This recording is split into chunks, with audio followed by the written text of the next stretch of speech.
What is going on, guys? Today it's a very exciting day. I'm going to be going over my 2025 year-to-date gross as a fuel hauler for Gemini Motor Transport, or Love's Travel Stops. And we'll get into the numbers, how much I worked, what expenses that I had as far as deductions. And I'll show you a screenshot of my gross, just in case, you think I'm capping and I'm not telling the truth. Jumping right into it. So my gross for the year was $130,893.89. I had $34,958.04 of deductions, meaning my net take-home pay for the year was $95,938.89. So before we get into the deduction side of things, how did I earn that kind of money? Well, obviously I showed up to work every day as much as I could. Out of the entire year, so there's 52 weeks in a year and we're paid weekly. I only worked 48 out of those 52 weeks for the entire year. Now, 3 of the weeks that I took off were paid, and I wasn't planning on taking the last 2 weeks of vacation, but I was forced to. I had appendicitis, so I was out of work for 2 weeks in the end of November. I used 4 days of vacation for one of those weeks, and then I just decided to not take a paycheck for the second week that I was out. Had I been able to work both of those weeks,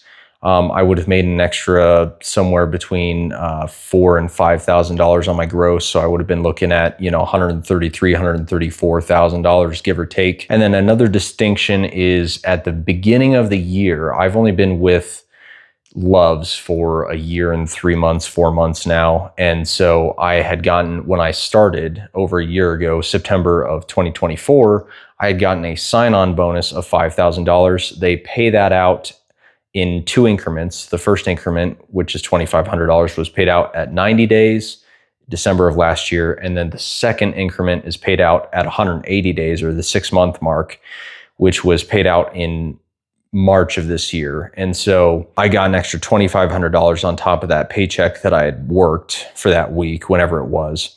And so really, out of the gross that I had, I only earned $128,300 and some change. But that being said, I still earned $128,000 for only working 48 out of the 52 weeks that I was able to work. So, and how did I do that? Well, I started out at $36 an hour up until September of this year, when I got my raise, which is 1.5% raise, or 51 cents.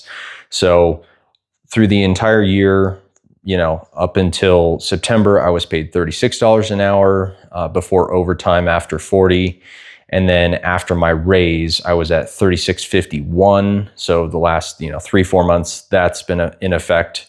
And that also counts towards overtime. So before my raise, I was at $54 an hour on overtime, and I am now at $54.77 an hour on overtime until I get my next raise this next September. Just as a point of clarification too, $36 an hour is the highest you will ever start out at Gemini Motor Transport, because it's the highest base pay, at least where I'm at in Wyoming, of $34 an hour. I get an extra $1 an hour for working nights and an extra $1 an hour for working on the weekends, both Saturday and Sunday. So that's why I was at 36.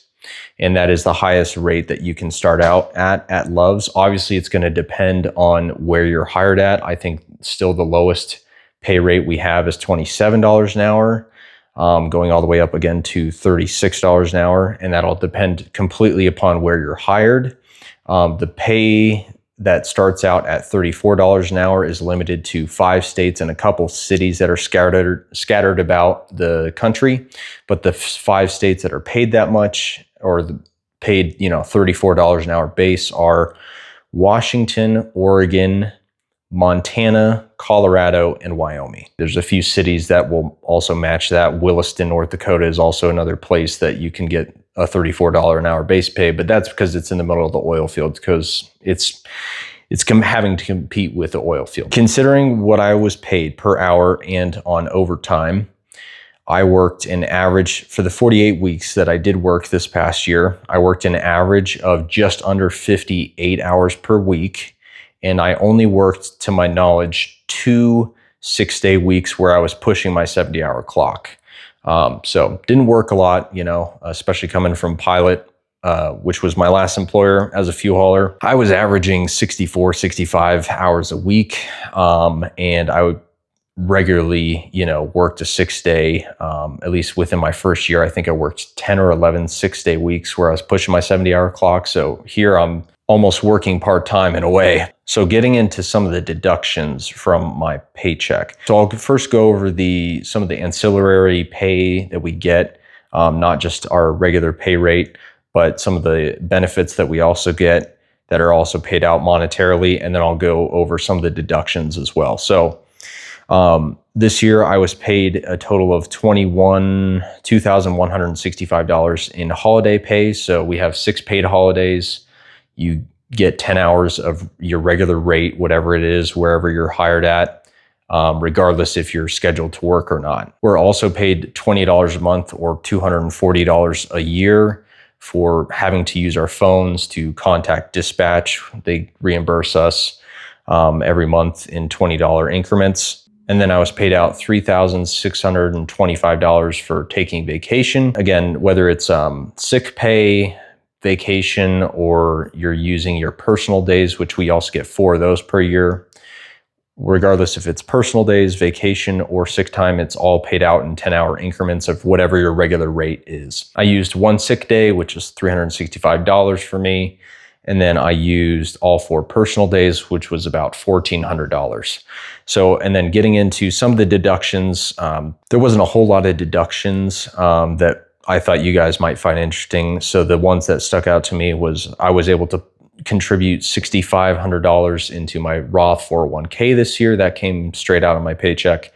And then I was also able to contribute $1,040 into my health savings account. And they also do match you on that. It depends on exactly how much you make, but they will match you up to $2,000 per year.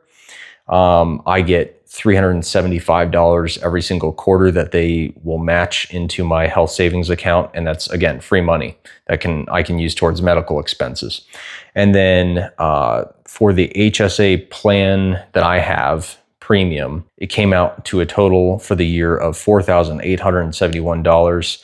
Now I have a family plan. I think it's like $95 for the family plan, at least for the HSA plan specifically. So, and they do have a couple of others. They have a copay plan and then they have a deductible plan. I don't remember what they are off the top of my head on a weekly basis, but I think they're around that ballpark, $100 to $120 or something like that. That's pretty much it. I will now show you the screenshot of my total gross for the year.